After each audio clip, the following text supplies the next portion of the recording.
So we know a lot about types. Let's go over some arithmetic operations. We'll cover more expressions later because this is what we're creating, expressions.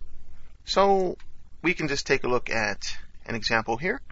We assign an integer this variable x, y, and z. We give it some default values there. And we're going to be outputting the values to the console.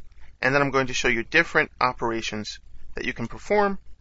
If you're used to programming, then this isn't going to come as a surprise to you. If you're working with Java or even C or C++, all of these are just working very similarly. And also, even if you're coming from Flash and ActionScript or Visual Basic, it's going to be very, very similar for you. Visual Basic has some additional things here that we're adding to. First thing we're looking at is a unary operation, where we want to increment this value here. So we're putting 2 plus signs there. And what that does is that increments the value by 1. You can also decrement with 2 minus signs. And this gives you the ability to just add quickly without having to do the normal binary operation, which is x plus y.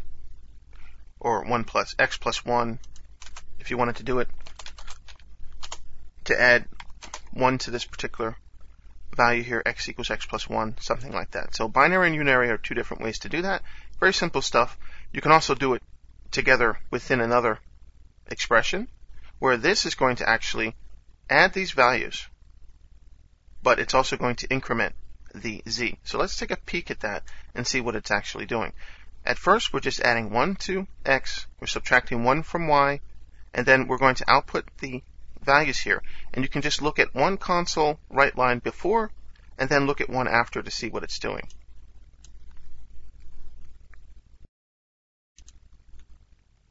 So we'll just close that, and then we can take a peek with this open at the same time, which works out pretty nicely.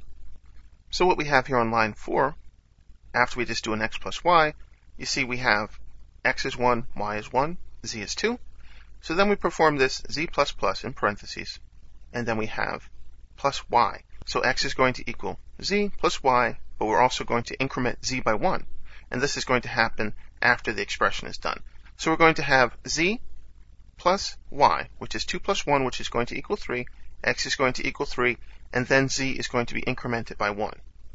So you can see that happening here. Z is now 3, used to be 2. And then it's not 1 plus 3, which would be 4, it's 1 plus 2, which is 3. So z plus plus happens after our expression. So this depends on the ordering of how you work. When you put parentheses around something, that's going to take precedence over the outside operations that you're going to be performing. And if you know anything about programming or a little bit about programming, you know multiplication and division are going to take process over actually addition and subtraction. This works just like your algebra. Anything with math and algebra works very similarly. We'll look at expressions later on as well. We're just going over how to do arithmetic for the most part. You can also put all your statements on one line if you wanted to, separated by semicolons. Works just the same there. They're all handled separately. And here is an example of the parentheses around the multiplication, and then we have an addition afterwards. So we multiply y times 2 first, and then we add 1 to it. Pretty easy. And we also have the modus, modulus, or mod, as you can call it, whatever you want to call it. And this is actually taking this value, 20, and it's not dividing by 3, but it's finding the remainder after the division. So if this was 20 divided by 3, then you would have a remainder, and this is outputting the remainder. So we can just look at what happens there on line 8. So why we're getting 2? That's because we can fit 6 times 3 is 18, and then that's an integer value. The remainder is going to be 2. So it doesn't do the decimal point, it does it in the form of integers. So 6 times 3 would fit into that 20 as 18, and then whatever's left over after that is going to be the mod. And what that means is that it's just putting in 3 as many times as it can, and just returning the remainder, whatever whole number remainder is going to occur there. And it comes in handy to do that. Very handy, so I use it quite a lot. And then you have your division. If you divide an integer by a number greater than that number, you'll see that we're just going to get a 0 value here.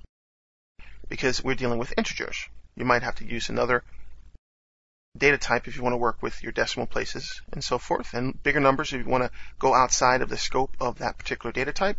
And then if we do a division, 20 divided by 3, we're going to get the value of 6, and you can see that that 2 remainder is going to disappear. Whatever the division is, 6 goes into 20 3 times, 3 goes into 26 times, and there is a remainder. The remainder is dropped off, but we deal in terms of whole numbers for integers. So just some good integer math on how to do this on the basic level. Pretty simple. We're going to explore expressions, and we're going to be using a lot of different things throughout the examples that we're going to be using as we move forward.